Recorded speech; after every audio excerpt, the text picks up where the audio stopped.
I'm Nguyễn Minh Như, a junior from the Faculty of Foreign Language.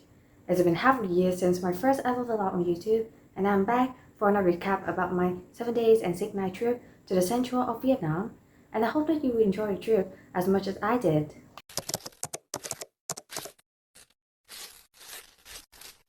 Waking up and leaving home at 4:30 in the morning was kind of challenging with a sleepyhead like me. The road to school was as familiar as ever, but since I left early in the morning, the air was quite chilly. Still, that didn't stop the excitement bubbling inside me as I thought about the upcoming trip. The moment the bus started moving was when the journey began.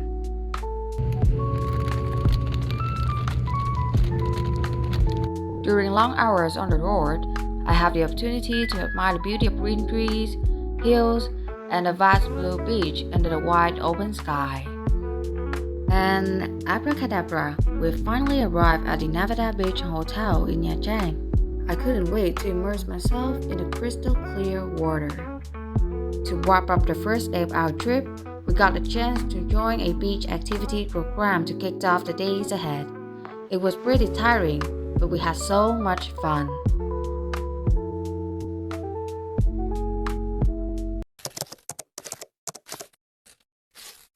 Our first destination of the day was Hong Kong Promontory, one of the most famous scenic spots in Nha Trang. But before that, let's take a look at the Nha Trang Bay Assembly Hall. Located on Hong Kong, the Nha Trang Bay Assembly Hall stands out with traditional Hue-style wooden architecture, a type of construction requiring highly skilled craftsmen. The entire structure is assembled from 15 ancient wooden houses, forming 3 large U-shaped sections covering more than 450 square meters, with the main hall alone supported by 60 wooden pillars. Throughout the hall, hundreds of large photographs showcase the life, landscape, and beauty of Nha Trang Bay, allowing visitors to feel the soul of the sea, the soul of Vietnam, in the heart of the coastal city.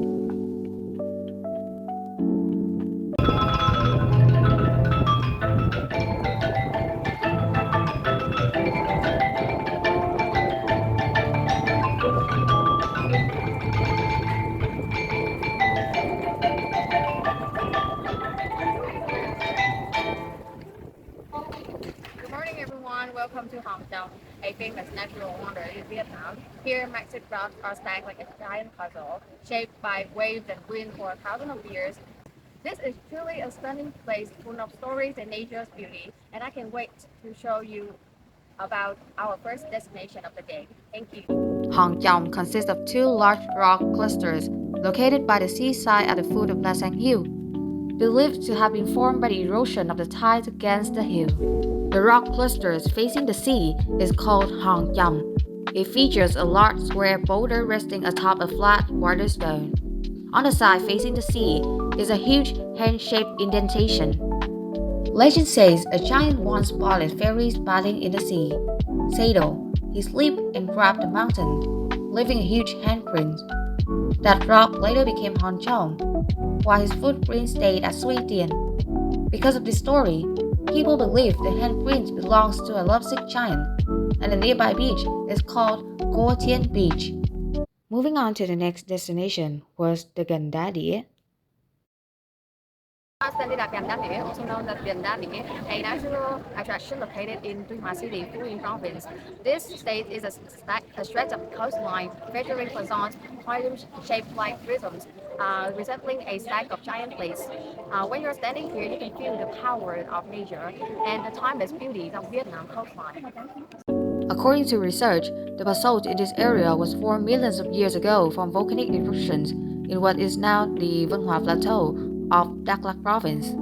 As the lava gradually cooled, it solidified and cracked into relatively uniform rhythm-shaped columns. The columns near the shoreline were later shaped by constant waves, causing them to break horizontally and form the stone place. At sunrise or sunset, the whole cliff shimmers like gold, a breathtaking sight that stopped every visitor in their tracks. Hello, I'm Minh Như. I'm Đình Minh. And we are at Mang Mang Lang Lang Church. Church. And this is a Catholic church which is located in Trang Dom Commune, Đắk Lắk Province. This church belongs to Mang Lang Parish and also the birthplace of Blessed Andre Phú Yên. And this is built in 1892, which is the most oldest church of Vietnam. And it's a mixture of Eastern and Western architecture style. Compared to other religious sites, Mang Lang Church stands out not only for its Gothic architecture, but also for its cultural fusions. Its decorative motifs and the lattice carvings on the two pillars of the main gate reflect strong influences from Eastern aesthetics. All construction materials used for the church were sourced locally, except for the stained glass imported from France. Instead of mortar cement, the church was built with traditional materials, limestone, sand, and a mixture of lime, sugarcane molasses, and resin from the yellow rye tree, a natural adhesive known for its resistance to moisture and salt. Ironwood and local timber were used for the doors, frames, and ceilings. Thanks to these traditional materials and age-old techniques, the church has remained remarkably solid after more than 130 years under full-inch harsh coastal climate. Because it endured wartime damage and the wear of time, some sections have been patched with cement, giving certain walls a slightly newer appearance. Mang Lang Church houses the first Vietnamese printed book, Phép giảng 8 ngày, in 1651 by Father Alexander de Rode. Morning, let's start our day by visiting Marble Mountain, also known as Thủ Thành Sơn. It consists of 5 limestone peaks rising from a sandy coastal area, Thủy Sơn, Thổ Sơn, Mộc Sơn, Kim Sơn, and Hỏa Sơn, including Dương Hỏa Sơn and Âm Hỏa Sơn. Amidst in a vast space, Marble Mountain in Da Nang stand out as a magnificent natural masterpiece. It with 5 limestone peaks reaching high clouds, creating a wide and mystery beauty. Our first stop was Linh Ấn Pagoda at Marble Mountain. Da Nang has 3 Linh Ấn pagodas, but the one located in the Marble Mountains is the oldest, built in 1825. When you looked up at the roof of the pagoda are 2 embossed clay dragons, and in the middle is a wheel with 8 spokes, known as the Wheel of Dharma, symbolizing the Eightfold Path and representing Prince Siddhartha's first sermon. Now, let's go to Tang Chung Cave. It consists of 5 smaller caves, each with unique architecture and spiritual significance, reflecting nature's skills in creating sacred spaces for worship and meditation.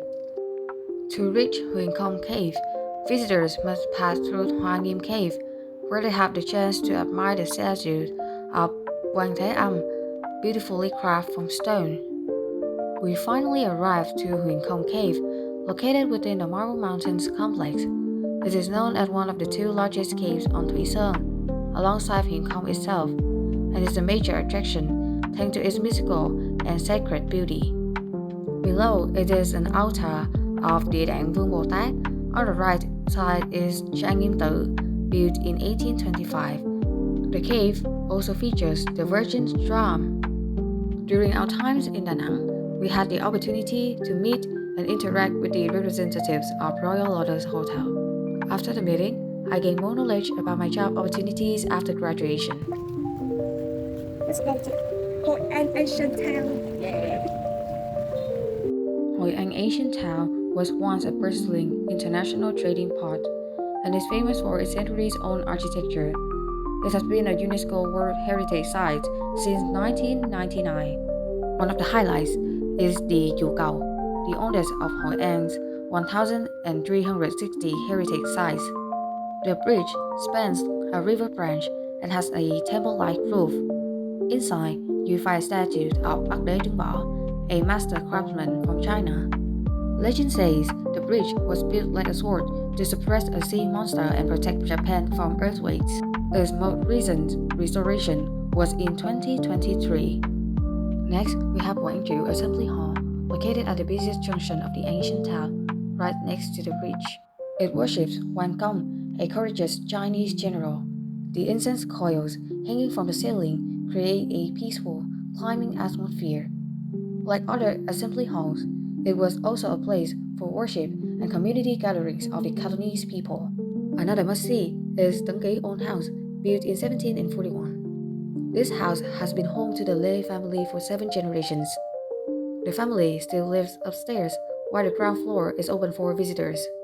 Finally, let's look at the Confucius cup, which has a small hole at the bottom. When filled 10 to 80%, the water stays, but if filled to the top, all the water drains out.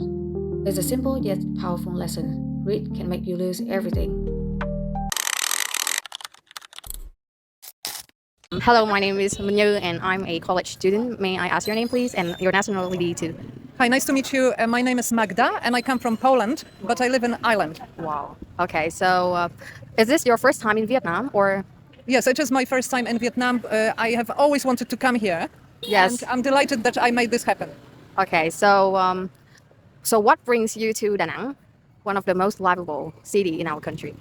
Okay, we started our trip in Ho Chi Minh City, then went to Cambodia, then came back to Vietnam to the north, stayed in Hanoi, and then we wanted to explore the middle, so we ended up coming to Hue, and then we came to Da Nang yesterday. And so today we came to Hoi An, and here I am standing with you. So I guess that you are a kind of person that love traveling, right? Yes. Yeah, me either, but I don't have enough money to do that. So what do you think about the city, about our city, about the country, about the people, about the food? What do you think? It's very interesting, very different. I find Vietnamese people welcoming and extremely hardworking. I noticed that you work till late hours, which in Europe is just a big no-no. People go home at 5 o'clock. And like here in Hoi An, where you see there are opportunities, you keep on working. So I do admire this a lot. In terms of country and how I find it, of course, you've got a lot of natural wonders, and it's been a real pleasure visiting all of them. I suppose sometimes I feel it's a little bit too much business going on, you know, that every square meter is to sell something, and that can be a little bit overwhelming. But I also understand that everybody is trying to make a living, so I do accept it. So do you get any struggle while being here the first time, like about it different in your culture? No struggles at all, everything very smooth. Really no issues, only the weather was a little bit disruptive, but that's got nothing to do with Vietnamese people. It was the typhoon that made a lot of rain. And of course here in Hoi An we had some restrictions because of the high water that we couldn't move everywhere. Okay, because the weather is kind of bad in our country today. Yeah. So what did you enjoy in our country? What things that you wish they were different? It's a very good question. You know, the trip is very fresh. So it's hard for me to pick one single thing that I like. I certainly like your food. I like the fact that people gather together to eat. Yeah. And that brings you together, families together and community together. I saw this across the country from south to north and the center. And I find this very inspiring, you know, that people are still together and they want to spend time face to face. Yeah. What I would change, I would certainly limit the number of scooters. Yeah. Or I would introduce electric scooters only, because in Ho Chi Minh City, when you walk around, the pollution is too much. Well, will you come back to our country in the future for your next holiday? And will you come with your family or friends? Certainly, I will consider coming back because there is a lot I haven't seen. I haven't seen the Sapa, I haven't seen some regions in the south, and certainly I will consider coming back. Well, that's wonderful. Thank you so much for sharing. I hope that you will have a wonderful trip in our country. Thank you, girls, and I wish you all the best, okay? Yeah, thank you. The next morning, we paid a visit to Cham Museum before returning to Quy Nhơn. Hey everyone, now I'm stepping my foot on the Cham Museum, which was built in 1915 by the French and is considered as a unique museum dedicated to Cham sculpture, serving as a precious cultural heritage of the nation in general and of Da Nang in particular. First, let's briefly talk about the Champa Kingdom. It existed from 192 to 1832, spanning from Quảng Bình to Bình Thuận, with its capital moving across various locations over time. During the French colonial period, French archaeologists discovered many remnants of the Cham people in central Vietnam and carried out excavations and research. Among these, the Mỹ Sơn site is one of the most significant archaeological projects. These studies enable the Vietnamese to preserve and display charm artifacts, sharing Champa culture with the world. This demonstrates the development of Cham cultural values was highly advanced during this period, especially in architecture and sculpture. The motifs in Cham sculpture reflect a blend of Hinduism and Buddhism. This includes linga and yoni structures, symbols of life force, representing the fertility and proliferation of all living things on earth. To ensure the durability of the structures, the Cham used sandstone for carving. The Misang style were also carved from this type of stone. The Cham Museum conveys a sense of mystery and lets visitors appreciate the culture and art of the Champa Kingdom. Because we could not visit El Ya, so we came to Ngân Phong Tower instead. Ngân Phong Tower is located at the center of Tuy Hòa Beach Park, at the intersection of Nguyễn Hữu Thọ and Độc Lập streets. Opened in 2022, the tower is inspired by the legend of Lạc Long Quân and Âu Cơ, quickly becoming a new symbol of Phú Yên tourism. The name Ngân Phong, meaning welcoming the wind, reflects harmony with nature and the region's aspiration for sustainable development. This structure features two towers, 35 and 30 meters tall, formed by 100 balanced stone columns. A wind passage between them creates unique sounds, while the carved reliefs depict Vietnamese legends. The base, steps, and tower surface are clad in local granite, hiding natural beauty and traditional craftsmanship. Goodbye Ngân Phong Tower, and let's head to Ponagar Tower. Ponagar is a Cham temple complex on a 10 to 12 meters hill in Nha Trang, named after its largest 23 meters tower. Built during Champa's Hindu period, the main goddess statue resembles Uma, Shiva's wife. The main tower features a panel of goddess Durga, accompanied by the middle tower, Yin Ong, east tower, Yin Ko, and northwest tower, Yin Ko, Yin Cao. Originally, there was a short, steep stairway, later supplemented with two side paths. Ponagar Tower was built with unbaked bricks, tightly pressed together to create natural cohesion. Once complete, the entire tower was fired into a single, solid clay structure, durable, easy to craft, and standing strong for thousands of years. In the past, only the king and the people of Sóng Bóng represented the village in performing the Ponagar offering rituals. During the rituals, people performed the Apsara dance. In 1979, Ponagar Tower was recognized as a National Historical and Cultural Monument.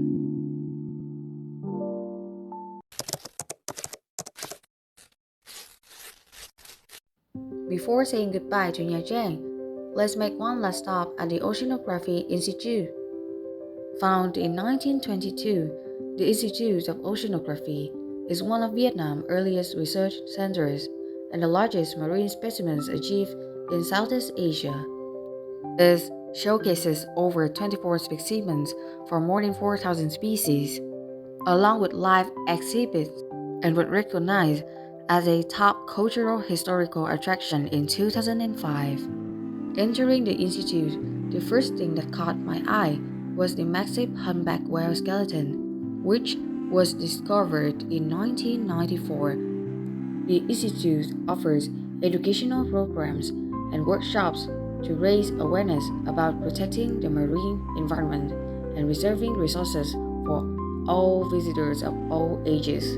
Thanks to the Oceanography Institute, I learned how precious and beautiful the ocean was. This is truly a must visit when you go to Nha Trang. Saying goodbye was hard, but every journey must end, leaving a touch of sadness. I have no regrets, having witnessed the beauty of my country, explored local culture, and gained unforgettable experience and friendships. One chapter closed, and a new adventure awaits.